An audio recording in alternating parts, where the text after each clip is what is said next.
Okay. Thank you. Definitely more students than in my classes. There are 4 people presenting today. We kind of try to combine our expertise. That's just me. I'm teaching at a university in Germany. This is Mr. Thiele. He's my assistant. Mr. Sander-Beuermann. He is the grandfather of German search technology. And Michael Christen, he is the developer of one of the best, or at least one of the most innovative German search engines here. Okay, so next slide, please. Those are basically the speakers here. Next. Okay, we will talk about search engine politics, search engine technology, and we will provide some, let's call that, entertaining examples of search engines or search features, and if we have enough time, then we will end with a short discussion, or you can provide your questions. Next. Next. Okay. A short history of search engines. Can I use that? Yeah. I try to figure out the major steps in the timeline of search engine technology. It more or less started in 1989 with Tim Berners-Lee, the World Wide Web as we know it. First web browser immediately afterwards, and then Lycos, another search engine that most of you will not know anymore, basically provided the first automatic algorithm. Yahoo established a directory in 1994. 1998, MSN developed another Me Too product. 1999, Google came out. I think that's rather important because we need to realize when we talk about search engines or when we talk about the stock market of Google or whatsoever, we shall realize that thing is barely 6 years old. 2004, Google claimed to have 8 billion documents indexed. In 2005, Yahoo claimed mine is bigger. Since then, Google is claiming nothing anymore. In 2005, 2006, we hopefully will change that, or we will reverse the tide, and we eventually start with that conference here. Next. It's the search engine market in 1999, just 6 years ago. Yahoo occupying around 50% of the market. It's more or less based on the fact that they were the first one with a directory. And then we see some other things that most of you will eventually not be able to spell anymore: Alta Vista, Excite, Infoseek, Hotbot, web crawler, and so on. Quite interesting, we still see 8 or 10 search engines within that market, and there's a rest of 8% still occupied by other unnamed search engines. Next. 2004, it looked already a little bit different. Yahoo came up, occupying a major share. Google came up, Yahoo reduced to something like 40%, MSN, still Alta Vista, Lycos, Ask Jeeves. Next one. In reality, however, the market looks a little bit different because many of those so-called search engines do not provide their own search services anymore. Instead, they basically buy the search results from another company. That's basically indicated in that chart here. Nowadays, we only have 3 or 4 major players: Google, Yahoo, MSN, and Amazon.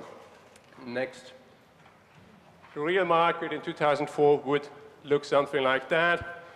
The German market of 2005 will be presented later by Mr. Sander-Beuermann. Next. Why are search engines important? Actually, I can answer that, or I can provide a very simple answer. When I get the assignments of my students back, I have to realize that the trend to own a second book is going out of fashion today. Most of my students provide me with sources or citations that are either copied straight from Wikipedia or from other, even crazier resources, which is quite interesting if you actually look at these examples. If they are good, then at least they provide the citations. Most of them simply rely on copy and paste. For them, search engines are libraries. They are wisdom, they are knowledge. They cannot even spell library anymore. Next. Now, what we see is search engines more or less act as the guardians of wisdom, or we even call them search engines. Funny thing is actually, if you look, however, at their business model, the business model of them, or their business model, is not providing search services. So what we would like to make clear here is when we talk about search engines, we are actually talking about a semantic failure, because what they are in reality are sales engines. If you look at the revenue streams of a search engine, you will find everything. You will find advertising, sponsored or premium results, and paid results, but you will only find 1% licenses or search services. This is the annual report of Google. So that means only 1% of the annual revenue basically is provided by offering quality search services. Then there's another thing that we agreed to make clear here. Within that presentation, our focus will be a little bit on Google. There are several reasons for that, including that they are the market leader, that they came up with the search business model, that they were the first one really discussing at least a primitive algorithm, that they are now the first ones also offering at least simple APIs, and that they at least made a funny IPO. That still means we show them some respect, also they deserve some respect, but they certainly deserve the criticism as well. Next. Okay, we discussed the monopoly function before already. We mentioned it. Next. Now, when we talk about search engines, we see it's obviously no big deal if one company is owning 85% of the market. Now, if you look at TV, however, or the section that I would call bread and games, that's somehow a little bit different. I mean, we have a big trouble now concerning the merger of ProSieben and Sat.1 and Springer. Next. When we look at the TV market, we are talking here about 10 or 15%. And we have, I mean, huge issues. I mean, if two major stations connect, they are combined there. Next. We even have special institutions called the Bundeskartellamt, which has a specific function, or we have an additional other one next, called the German Commission on the Concentration of the Media, which is also focusing on private television. Obviously, that's the only thing they understand as media. No one cares about 85% of the search engine market, which is, again, rather funny, because on one side we are talking about entertainment, on the other side we are talking about wisdom or knowledge of future generations. Bread and games. Next. Another interesting example. Next. The so-called Google Book Search or Google Print function. I'm not quite sure, but I guess most of you have heard or read about that intensively. Next. What they are basically doing is they take any book they can get, scan it in, and then when you look for alphas, when you look for snippets, when you look for lines or whatsoever, they provide you with one or two of these pages, but they certainly do not forget, in all cases, to include the buy this book function. What they do not mention is the advertising that they're also including there. Next. This is basically how it looks. Next. If you look at Google's business model in general, and biologists would call that a parasite, other people describe that in a different way. They never, I mean, they do not plant something. They do not harvest, but God still provides them with enough resources to live on. Basically what they do is they take the information from someone else, they take the information of entire cultures and societies, reorganize them, shuffle them around, and sell that way or sell that structure. Next. It has some effects. because it's not only taking place in the virtual world, it has some effects on the real world as well. For instance, on one thing called libraries, which have some unfortunate attributes, and one of these unfortunate attributes is that you can, that when you try to reduce costs or when you try to make some budget cuts, that unfortunately you cannot fire the people so fast, I mean as fast as you would like to do that. So what you do is you limit the acquisition. Which is, I find two interesting examples. In 2004, for instance, all Bavarian libraries of universities of applied sciences did not have any money anymore to buy new books. In Sachsen-Anhalt, the number of libraries between 1990 and 2004 has been reduced from 1,000 to 350. Next, it gets even better. I was looking up all the libraries in Berlin that have been reduced or that have been limited or closed within a time frame of roughly 5 years. So what we see now is a transition from a public knowledge or public service to a private company. This is what's really going on there. Next slide. There are several business organizations or unions which have a pretty strong standing on that. This is the Berufsverband for Informational Libraries, which has some real issues with that, and they even published or they generated a web page called Bibliothekssterben. That's basically the death of public libraries. Next. Where they also make clear what is really at stake here and what the impact of such a distribution of not wealth, it's just not wealth, it's not oil, it is just knowledge, really is. Next. Okay, there are some other issues in regard to censorship and surveillance. Next. Where we have one really funny thing called Grundgesetz, that's basically the Constitution of Germany. In paragraph 5, it says or claims something that would be, I mean, in America, I would basically call that the First Amendment. Basically, where everyone has the right to say or read or have an opinion about whatever he wants to do that. When they wrote that Constitution, unfortunately, they must have forgotten the fine print.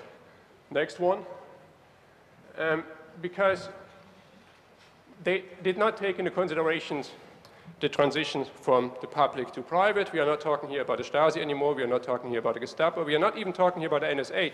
What we are talking here about is the transformation into the private sphere, where, as in Iraq, not the army is really doing the dirty work anymore. For that, we have the contractors and so on.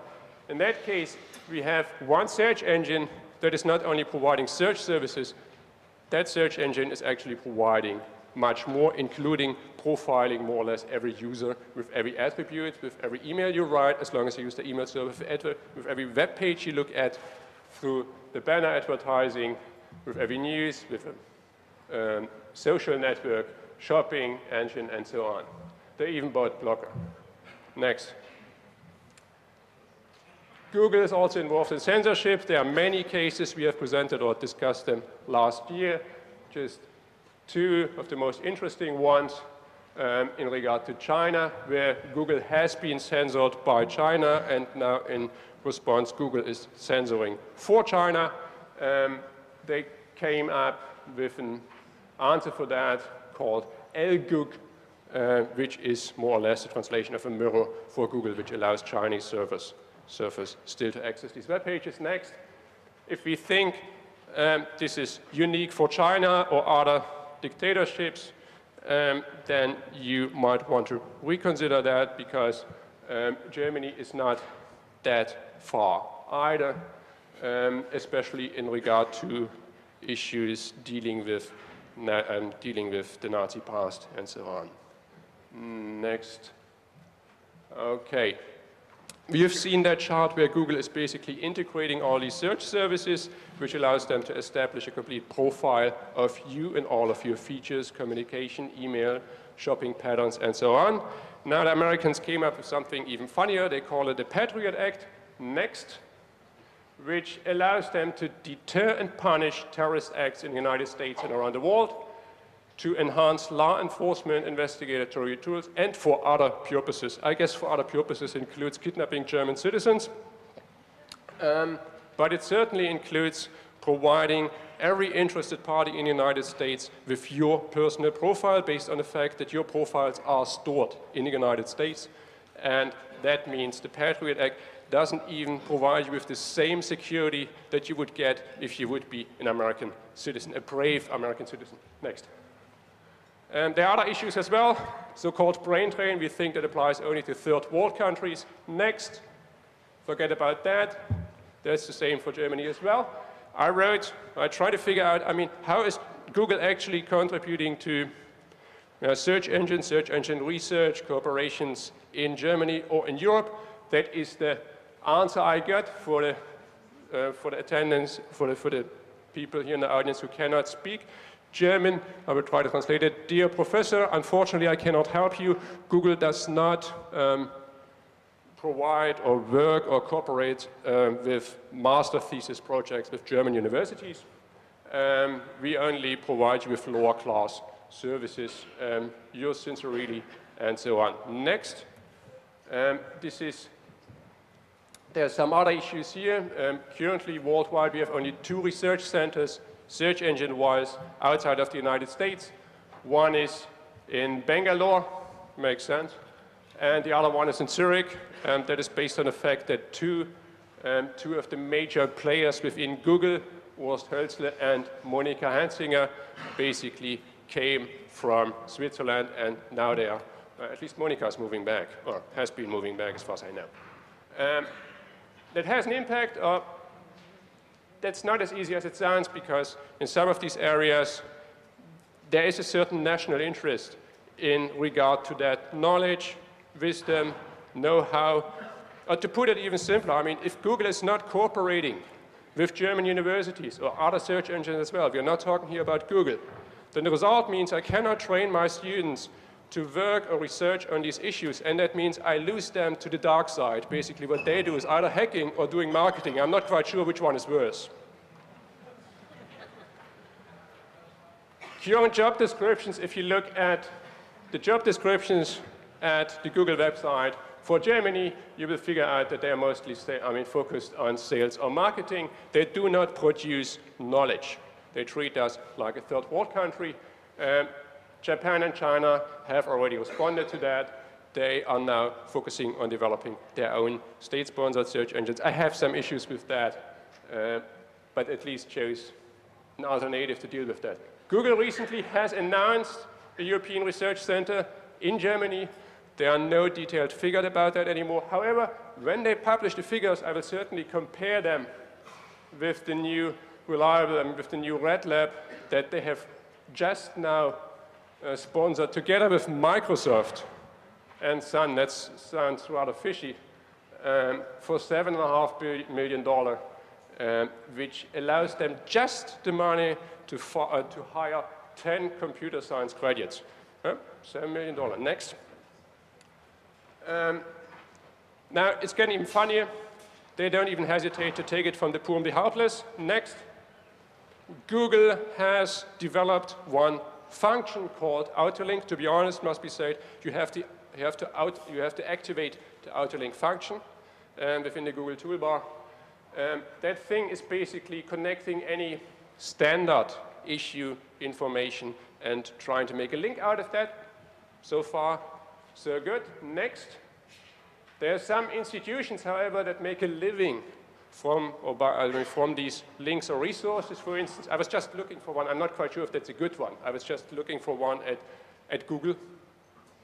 The National Association for the People Abused in Childhood. So I was trying to figure out one of the most extreme examples. And they basically make a living, or they keep their website alive through or with the affiliate commissions that they get from book references to Amazon and so on. Now, what is Google doing next?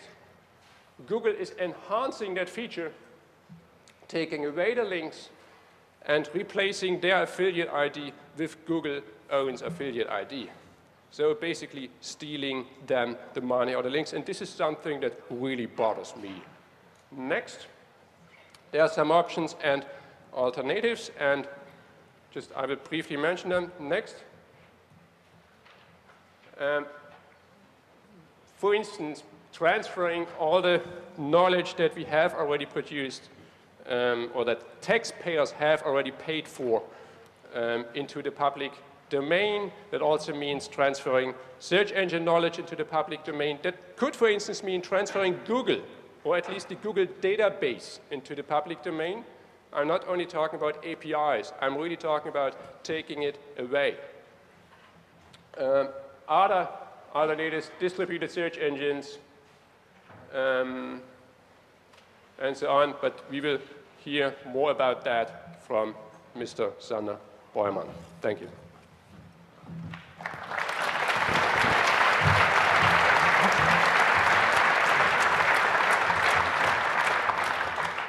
Okay, now we're coming to more the technical side of the story. We're looking at the technical aspects. Let me first introduce a bit more about myself. Who I am, my name is long and complicated. I'm working at Hannover University, and my first step in the business of search engines, that was Metager, German meta search engine. Some of you might still know that. And since about 2000, we started developing own search engines in the research area, researchportal.net. And in last year, I did, for the first time in my life, I founded an association because I was really bothered about the development in the search engine market and what's going on with the search engines. This is the short form, Zuma e.V. There's an English site, Association for the Promotion of Search Engine Technology and Free Access to Knowledge. So this started in last year, and I was responsible for that. Now let's come back to the techniques of search engines. And I'd like to start to give you a short introduction. I'm sure most of you will know how a search engine works, but nevertheless, I'll start with a simple example how a search engine might work. Most do not work like that, but some do, in case we have a network. Unfortunately, there seems to be no network connection here. Ah, there it is. Can't read it. Anyway, I'll tell you, it's a real-time search engine. You give it a starting address. You say a web page like zuma-ev.de. Give it a starting address and tell the search engine to start searching at that address. And then you give it a search word like China. And you say, search, and now you see what it does. It picks up all the links on the starting page and picks up links and looks at every web page if the word China would be found on this page. And you see it down here, after 24 links have been investigated, there's actually one which refers to the same point Mr. Speck already pointed out. It's written down here, the word China. Where is it?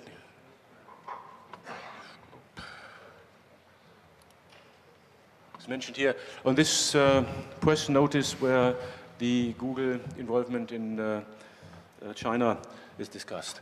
Now, you've seen when we started this play around search engine, where to click on? When we started this play toy search engine, it took quite some time until it found it. It was only 24 web pages which were investigated, but that already took about 10 seconds or so. This is much too long for real search engines. So most search engines of the real world work like this. They have three components. They have a crawler which moves over the web like you have seen in this play toy. It grabs any website it can find.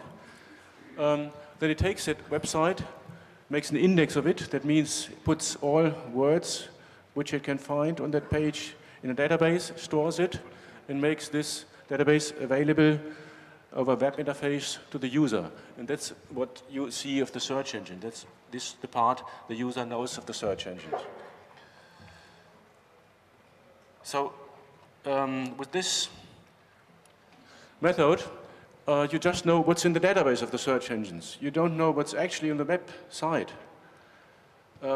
these databases have to be updated, and Google does it in a period of some days up to some months. So what the search engine, most search engines spits out, it's not what is at the actual time in it. And there are developments to check do real-time checking. It is a follower of my grandfather's job, like Mr. Speck told, Metager.de, the meta search engine, and if this, yeah, there it comes up. This search engine does a real-time checking. After the search, let's try the China example again. After the search for China, it actually grabs the websites and checks if this word is really on it. So it's not just a database investigation. Okay. Now, Mr. Speck has already shown you the market shares of the search engines, and I'm focusing on the German market. And I started my timeline back just 2.5 years ago. There was the Google market share of about 67%. And if we look about a year later, it's already 75%. In last year, it was 81%, and around now we have it about 33%. But this is just the share of Google, and you have to add to this Google share T-Online and RL search, because they only take Google's results and put it in their own search engine. So you have to add the value of T-Online, this 1.6, and RL 2.5, you have to add it, and then you are over 85% of Google market share in Germany. Now, this shows that most people actually do believe in Goo, and you might put in a letter of your whatever you like. Now, this sentence has a second part.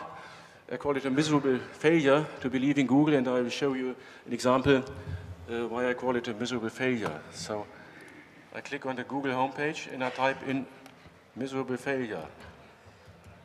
Maybe you know this example.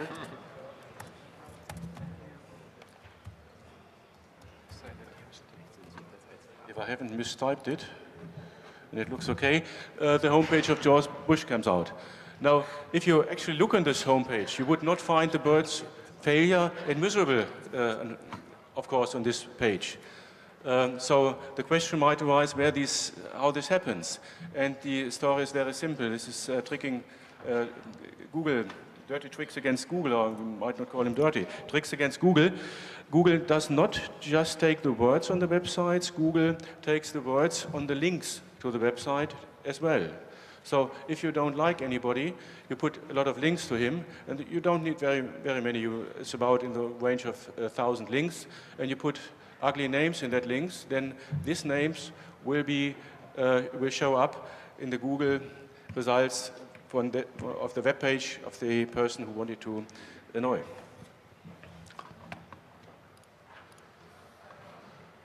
Now, what options do we have to operate search engines if we do not want to have it as a monopoly? And I've written here a broad spectrum of possibilities. Now, on one side, there's actually the idea that the government could operate a search engine, like in Germany, ARD and ZDF, like the TV stations. There could be a government search engine. Now, I wouldn't trust the government search engine as well. This is a monopoly on the other side. This is one, but it is a possibility, so it's here on this slide. Now, the other possibility is to put it not in one hand of a governmental institution, but to spread it out over libraries and universities and let it run in the, say, in the governmental area. On the other hand, far away or not in the government, there are the private possibilities. Anybody can run a search engine at his home computer, and the next speaker, Christen, will tell you more about this, about a peer-to-peer search engine. and he's the developer of the peer-to-peer search engine Yassi. And this is an opportunity how anybody can connect in global mesh of search engines, which are based on private persons.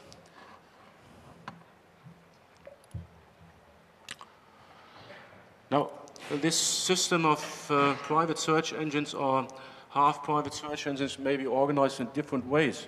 The peer-to-peer example is, say, the most decentralized system one could imagine. You could order it a bit more in a hierarchical way.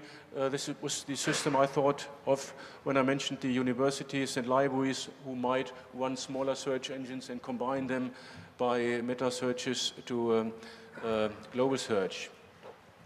These are all opportunities and possibilities one has in this field of general opportunities for running search engines. Now, when I said anybody of you could run a search engine, there must be software available for it, and certainly it is. This is the list of search engine software, at least the one we have tested at Hannover University, and which run more or less comfortable. Right now we actually have two possibilities. Search engine project Nudge, you may have heard of it, is a free software project based in San Francisco with many attendants around the world, in Germany too. And the other side is the peer-to-peer search engine Yassi, and this is actually a real plug-and-play software. None of the other search engine software here is plug-and-play. If you download it, you have to get into it and get involved. But Yassi actually runs as the one and only search engine software as a plug-and-play software, and Christen will tell you more about how to install and what it does and how it works. Thank you very much.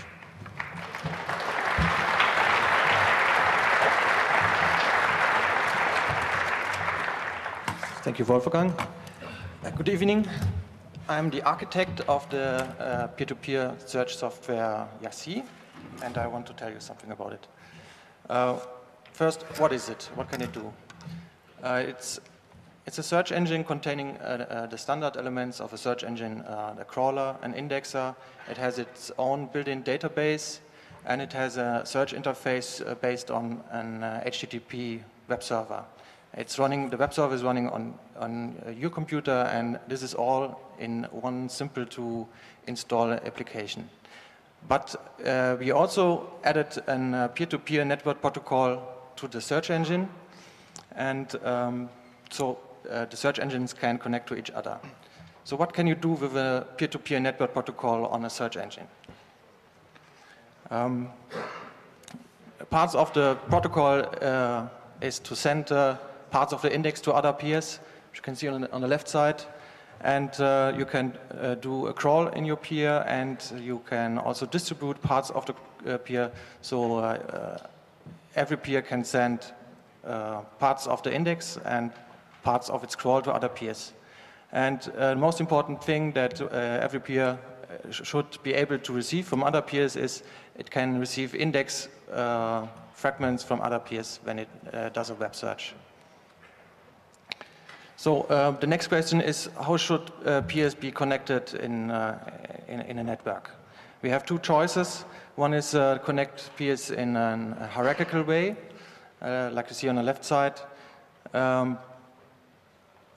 But this means it's a centralized technology. And you also need people who moderate the connections between the peers. It can't be spawned automatically. And the other option is to build up a completely decentralized network, as you can see on the right side.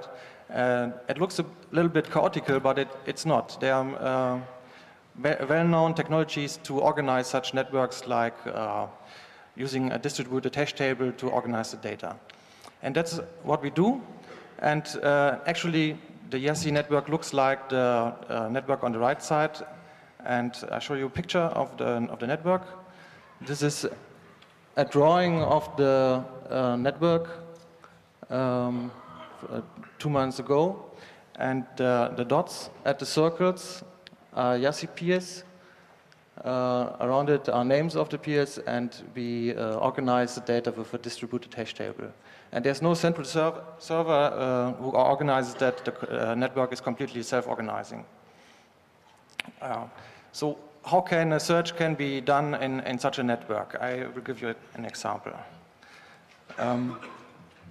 Consider the peer on the right side is your own Yassi peer, and you do a web search with that peer. That means you open a web page on your local host.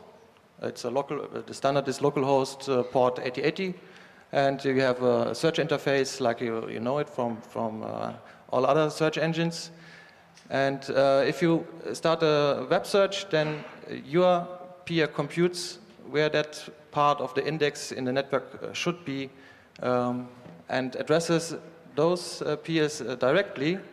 It doesn't scan all the other peers. It just connects to some specific peers which should have the index. And if they have something, they send it back. They are collected and consolidated like a meta search would do it. They are then ranked afterwards, sorted, and given back on your own search page. The next question is, how can these other peers can have exactly those indexes as they should do? So if you want to address them directly. It's an example of a crawling. Your peer may start a web crawl. You crawl over web pages, do an indexing, and if you have enough index files, they are distributed to other peers.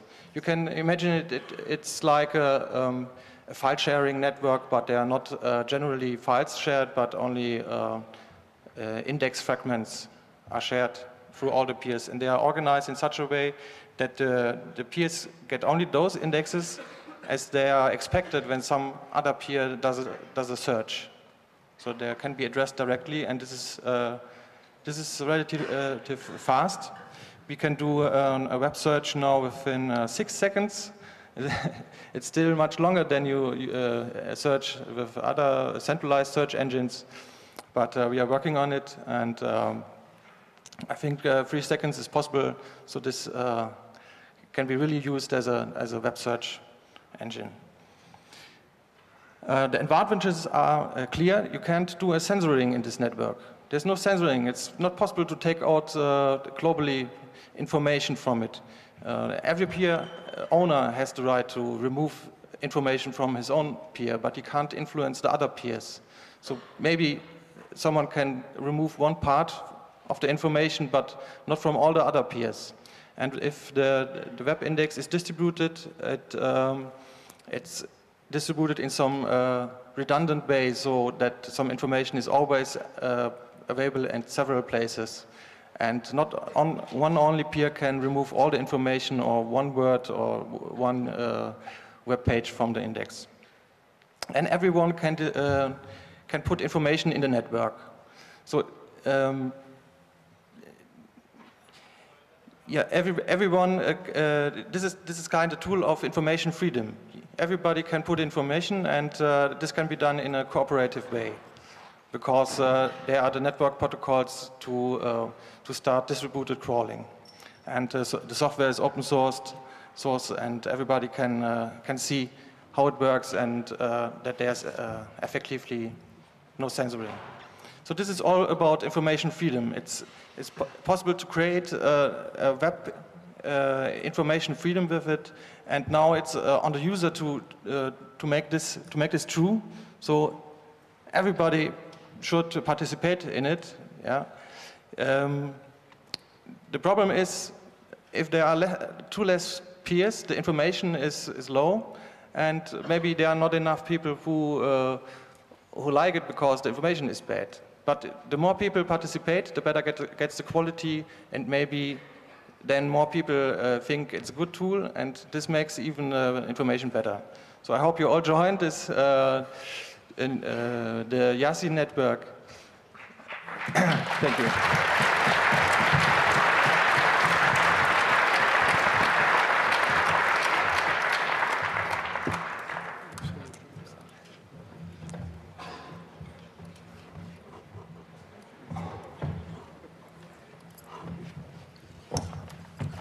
Okay, hi. My name is Frédéric Thiele, and I'm a project leader at the Search Engine Lab at the University of Applied Science in Kaiserslautern. And there was a lot of theory now, and now I want to show you some practical examples. My topic is hacking the box, and let me see what I can do for you. First, I want to give you a short overview about this topic, and then I'll show you some interesting examples. Okay. Now, most people, I hope not here, think Google is just a search field where you just put in 3 words, click the search button, and get the best result. But there's a lot more about Google, and there are a lot of advanced search functionalities in it. So you have here some examples. You can combine some keywords to exact phrases. You can combine keywords with some OR. You can exclude some keywords like spam or eBay in this example. Or you can search only for specific file types here. Then you can only search in the title of a web page or in the body text of a web page. You can look for special keywords in the URL, or this is an anchor thing, is you can look when other websites link to your web page. You can search which keywords they use to link to your site. It's the same with the miserable failure example Mr. Beuermann said. So, and the last one is you can only search for special sites. Like here, you can just search for edu domains. Okay. Okay, what's the status? We have a big database with over 9 billion documents. And we have a really powerful search functionality. Okay, we can search for normal informations, but that's not so funny. So let's have some fun. But first, all I will show you now, it's not Google's fault, I have to admit this. And it will also work with Yahoo, MSN, and others. Google is only the provider. And don't try this at home. So let's start. Can I have this microphone? Yeah, hello? Okay, then take it. Okay.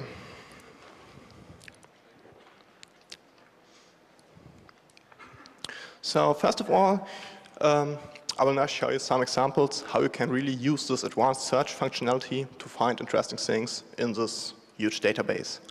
So first of all, I have some examples in the area of data privacy. Yes, okay.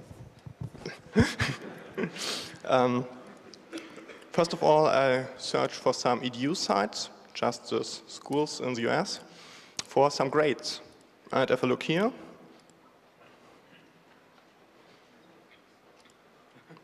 I get some really interesting information about grades from some students, from Professor Lawrence A. Rove,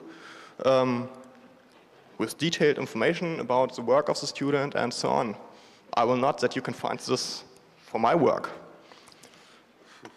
So let's take the next example. You can also look, if you need some private information, you can look for some CVs online. And we only take this one with emails online, address online, and phone number. So there's a lot of information about all these people. Maybe we should call them. So let's go a little bit deeper. We have this Google example. Maybe you all know this FTP client, the WSFTP. It's a really old one.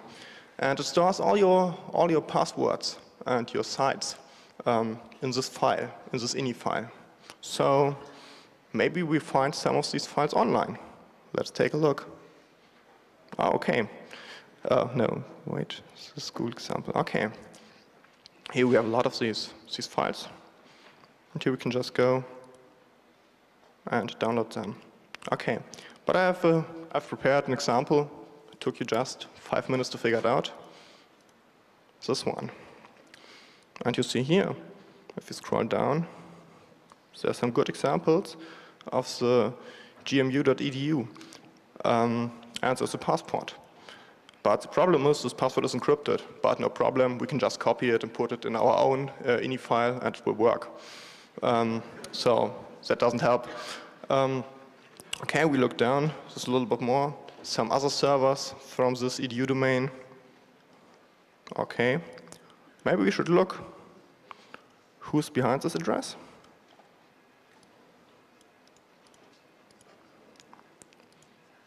So it's George Mason University. Maybe you should not study informatics there, because security is not a good thing there. Okay, this one. So I can just go there, take maybe this example. Take this ini file.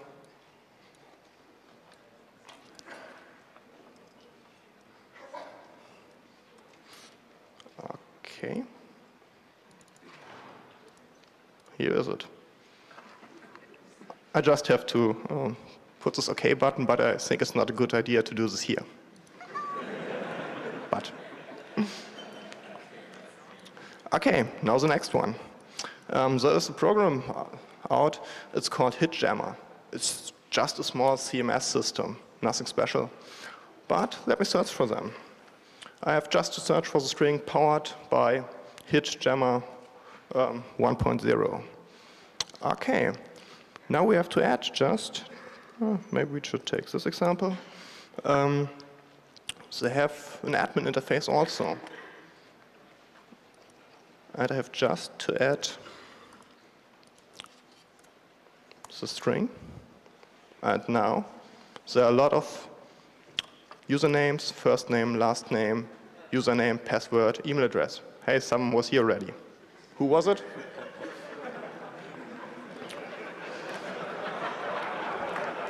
Okay. Let's go back. Now the thing is, people are stupid. And they use the same passwords everywhere. So maybe if we take some of these addresses, Yahoo Mail,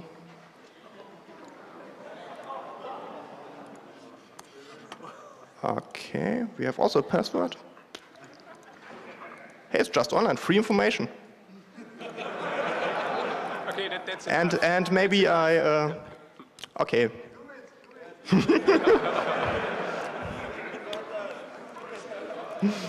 Okay, now it's the next example. Maybe some of you know this, this PHP admin.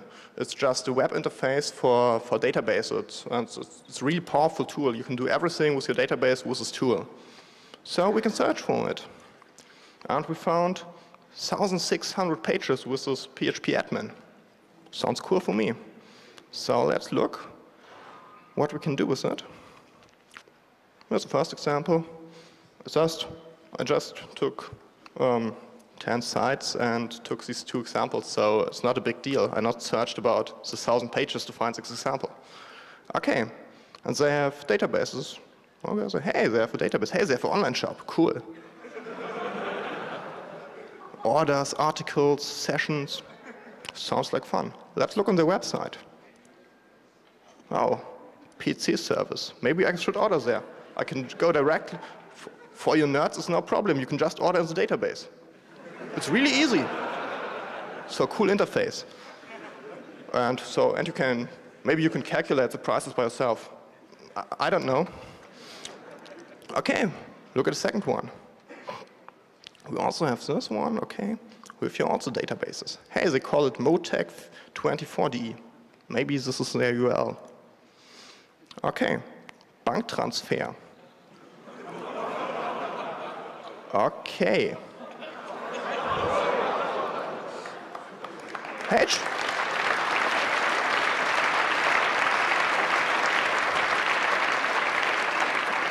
Okay, we've also some the customers. Let's do their orders. Okay. What's also products? That's cool. What are they doing? The Kundenkleber. Oh, I need this. Maybe we should change the price, then it's cheaper for us. Okay, but let's take a look on the website. Motec24 Modell Sport. Cool online shop.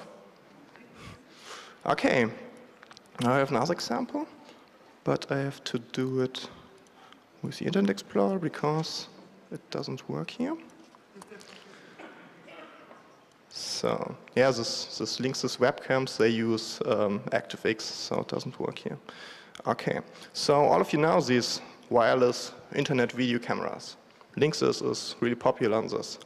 And they all have this one. Well, it's nice, I should buy one. They have admin and admin. This is a standard username and password. Okay, maybe we should look for some. 74 webcams, sounds like fun. Okay, we should take a look.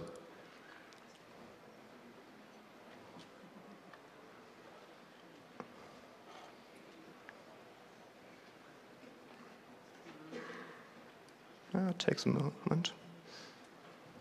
Okay, this is the first one. Give me a minute.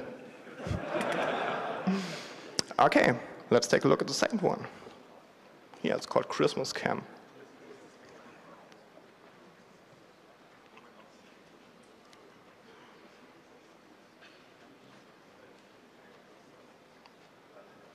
Okay, come on.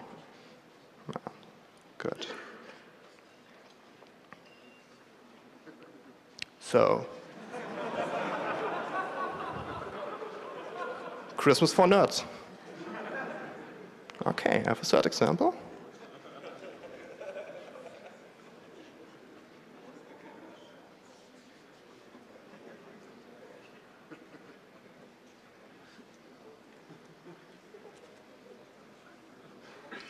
Oh, takes a moment.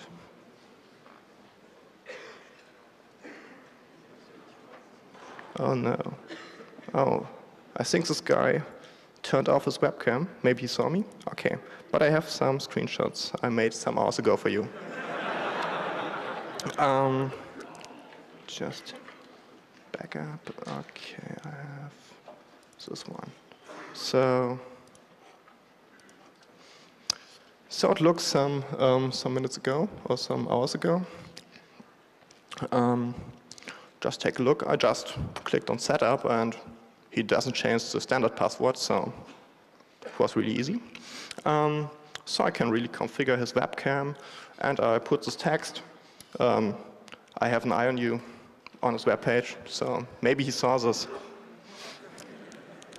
Okay, then go further. Oh, that's cute. We have his username. We have a username in his dynamic DNS system. Maybe we should have some fun with that later. Or you can put in your email address and get some motion detections. So if he's awake, he can write you.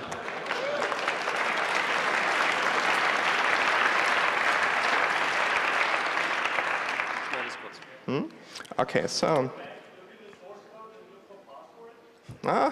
just wait a minute. Let's have some more fun with this guy.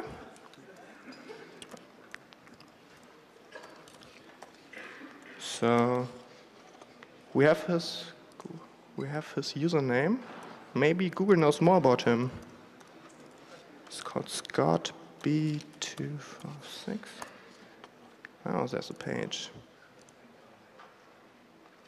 No.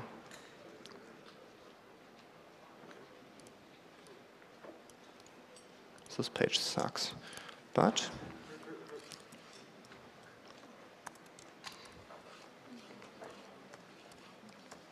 maybe we should ask who's the owner of this domain. Ah.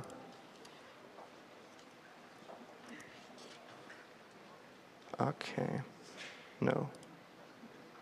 Habe ich jetzt falsch geschrieben?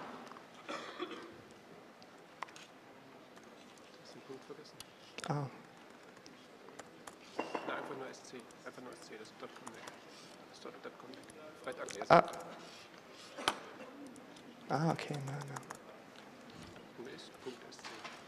Okay, sorry for that. Okay. Let's search for him. Hey, cool. Hey, it's Scott, it's his real name. Now we have his address, his phone number, and his email address. Oh, that's good. Hey, here's the MD. Maybe we can find more about him.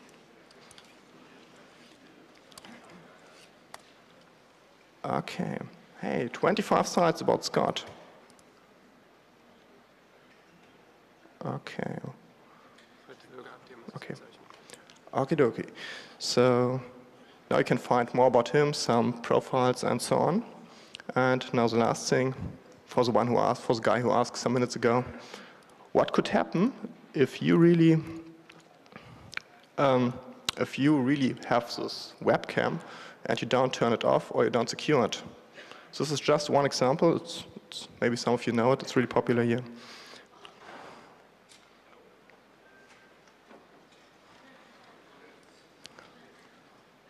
So maybe it's not a good idea to take the standard password. Okay, thank you. Schöner Wiedersehen.